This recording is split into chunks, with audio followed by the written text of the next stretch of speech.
real great participation, and every member has had the occasion to contribute effectively.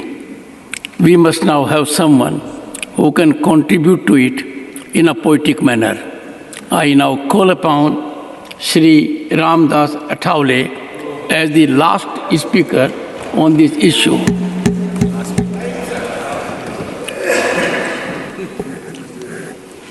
सभापति महोदय, बहुत important विषय पर अपनी चर्चा हो रही है और सभी पार्टी के जो मेंबर ऑफ पार्लियामेंट है ये साइंटिस्ट की स्तुति कर रहे हैं। अभी मैं 4 दिन लंदन में था तो वहाँ मुझे बहुत सारे लोग मिले और उन्होंने मेरा अभिनंदन किया कि भारत के साइंटिस्ट ने बहुत बड़ा काम किया है।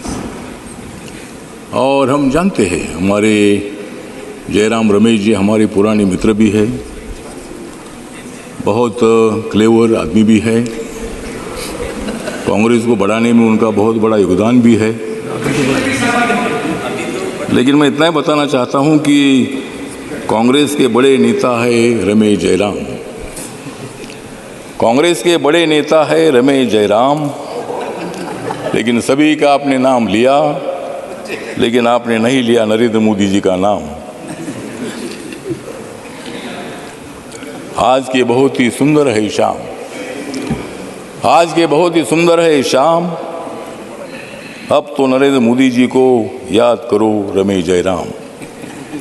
हम जानते हैं कि इसमें पूरा साइंटिस्ट का हिस्सा है। आदरणीय जवाहरलाल नेहरू जी ने इसरो की स्थापना की है, ये पूरा इतिहास है। साइंटिस्ट ने बहुत बड़ी कोशिश की, लेकिन चंद्र पर चांद पर जाने की सफलता अपने को नहीं मिली थी। लेकिन आदरणीय नरेंद्र मोदी जी के नेतृत्व में जब अपना देश काम कर रहा है, तब जो चंद्रयान 2 था, तब हम सब लोग तो देख रहे थे एकदम चांद पर उतरते उतरते थोड़ी सी गलती से वो चंद्रयान वहाँ नहीं पहुँचा। लेकिन 1 साल बाद ही हमारे साइंटिस्ट ने बहुत बड़ी कोशिश की और उन्होंने पूरी प्रतिज्ञा की थी इस वक्त भारत का चंद्रयान जरूर चांद पर पहुंचेगा। और जब चंद्रयान 2 में हम सफल नहीं हुए थे तो माननीय नरेंद्र मोदी जी ने बेंगलोर में जाकर उनका अभिनंदन किया था। आपने डरो मत, मैं आपके साथ हूँ और चंद्रयान 3 की तैयारी करो। और चंद्रयान 3 अपना सफल हुआ है। जो भारत अभी पूरे दुनिया भर में भारत का नाम है, पहले भी नाम था लेकिन अभी और ज़्यादा बढ़ गया है। और इसीलिए मुझे लगता है कि इसमें राजनीति करने की बिल्कुल आवश्यकता नहीं है। सभापति महोदय, जो होता है उसमें सभी लोगों ने सहयोग करना चाहिए। जब नरेंद्र मोदी जी के कार्यकाल में हुआ है, उन्होंने मतलब उसमें 13,500 करोड़ रुपए इस चंद्रयान के लिए उन्होंने दे दिए थे और उसमें मतलब नाम लेने में क्या दिक्कत है। रमेश जयराम तो आदरणीय नेता है और आपने मोदी साहब का नाम लिया नहीं। आप मत ले लो, आप नहीं लेते, लेकिन हम लोग ले लिए, जनता ले रही है, इसलिए ठीक बात है, वो बात नहीं है। लेकिन जयराम रमेश जी ने बहुत अच्छा इतिहास बताया, पूरा 1952 से लेकर अभी तक का इतिहास पूरा बताया। इसी तरह मतलब चंद्रयान में हम सफल हुए हैं, G20 की अध्यक्षता अपने को मिली है, डेवलपमेंट की दिशा से हम आगे बढ़ रहे हैं। सभापति महोदय हमसे नहीं बोलते कि भाई हमने पूरा क्या किया है, आप लोगों ने भी किया है, लेकिन जो आपने किया नहीं वो करने के लिए हम लोग आए हैं।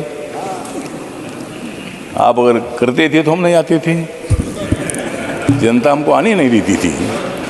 तो इसीलिए मतलब ठीक बात है, सत्ता जनता जो तय करती है उनको सत्ता मिलती है।